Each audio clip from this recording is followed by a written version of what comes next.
Hey guys, John, your Tennessee flying farmer. I'm back in here trying to get a little bit more done, and I didn't get done what I told you I was going to the last time. Anyway, just I guess multitasking. I've been looking at this panel, and I really wanted to do a little further with it and see what I could do. So I haven't got windshield, and all that stuff still in here. I've got everything loose on the top window. It's just a matter of setting it off. But anyway, I've been looking at this panel for quite a bit, and I really wanted to make a little more progress on my thoughts and what I was hoping would work. So anyway, let's get to it. This guy's good. Now, here's our farmer, John Homebred. Look at that! Oh my God! That was good.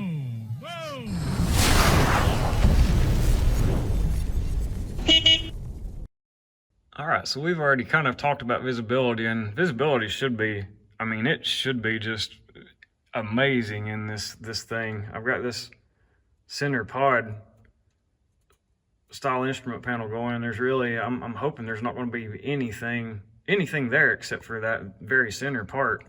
I've trimmed these pieces down as far as I could to that lower longeron. It's opened up as much as you could possibly hope for. So I'm kind of excited about the visibility. The visibility out of my 701 is just phenomenal, but I think this one is really going to just totally trump it. I've been really studying this thing and trying to make it as clean as possible. This is my throttle bracket that I fabricated and welded in there. It's pretty solid, really. It looks, I've trimmed off as much as you possibly could to get it, of course, light like everything else I'm doing, but it's pretty solid.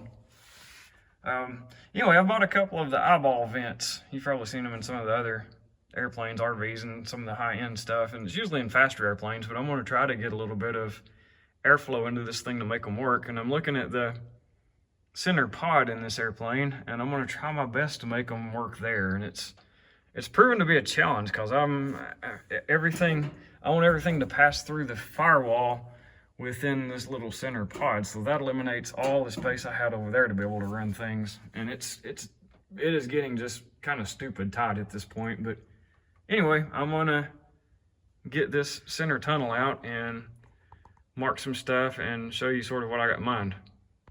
So I'm getting a pretty good start on what I'm wanting to do here. As you can see, I've got my eyeball vents mounted in there, and that was actually quite a challenge to get everything measured and just exactly to where they would fit. I mean, they're pretty much touching right there in the center. And I've got the cable for my cabin heat. It's all set up and ready. The basics of this thing, I'm gonna make it so-called switchless. You're not gonna be able to see a single switch in this thing. Pretty much all the electronics can be controlled through the Garmin ethos there. I'm using the vertical power electronic breaker system, so I can turn everything on and off right there. So I'll have a couple of backup, essentially backup circuit breakers, relays, a couple of switches, but everything will be hidden. You won't be able to see a single switch is what I'm really hoping for, except for the few switches I'll have on my hand grip. I'll be able to turn probably lights on and off. I'll have my little horn, and I'll have my PTT button and that kind of stuff. But other than that, everything will be just completely open and clean. You won't be able to see circuit breakers, you won't be able to see switches, you won't be able to see anything in this panel. And it was quite a challenge getting those lined up just right. I actually cut the holes with a fly cutter, and fly cutter works really well as long as you're very, very careful about getting everything lined up right and take your time with it and make sure it's a good cutting edge and that kind of stuff. Keep a little bit of aluminum cutting fluid to it. Basically turpentine is what I use for cutting fluid for that. Anyway, that's progress on the center console. See if I can get a little more progress done here. I should probably mention, I can't wait to see all of this stuff set up with my carbon fiber overlays, the carbon fiber vinyl. It's kind of a texture type stuff. That's what I have right here.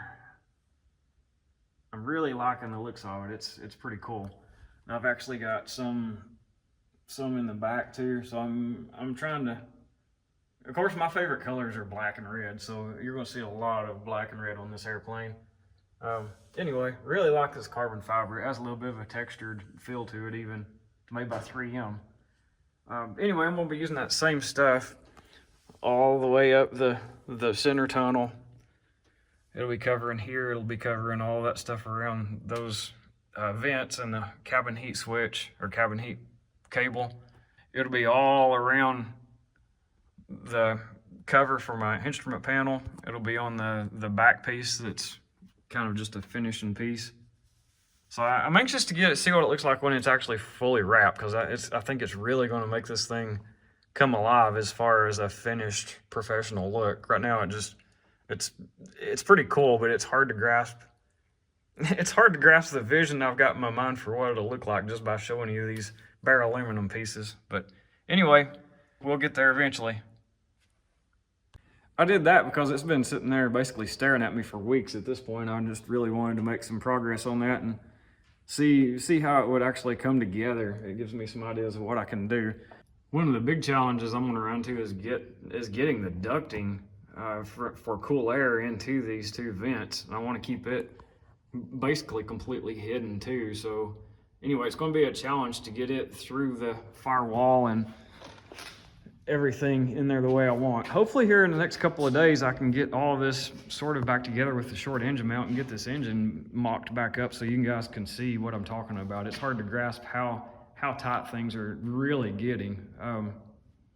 Anyway, that's sort of what this little cutout I've got here is for, and I'll discuss that a lot more coming up. Anyway, I went to bed at 3 o'clock this morning and I was back up at 8, so I managed to get 5 hours of sleep last night, and that's the most I've had in quite a while, so I guess I'm kind of peppy today. Still a lot to do, and of course never get as much done as I'd like to. There's just not enough time in the day to do it. I've managed, well, I've worked my 40-hour work week in 2 days, so it's been a long week for sure. That being said, I'm going to try to get just a tiny bit more done tonight, and we'll see how tomorrow goes. We're trying to get the last of the wheat plant. I've been doing some of that in the dark even. Trying to get the rest of it done. It's supposed to rain here within the next couple of days, so we're trying to beat the rain on it. Outside of that, we'll catch you next time. Thank y'all for watching. Like, subscribe, share, leave comments. I love to see what you guys are thinking. Any thoughts on what I've got going on, anything you really want to see or want me to talk about, I'll be happy to do any of that. So just let me know. Thanks. See ya.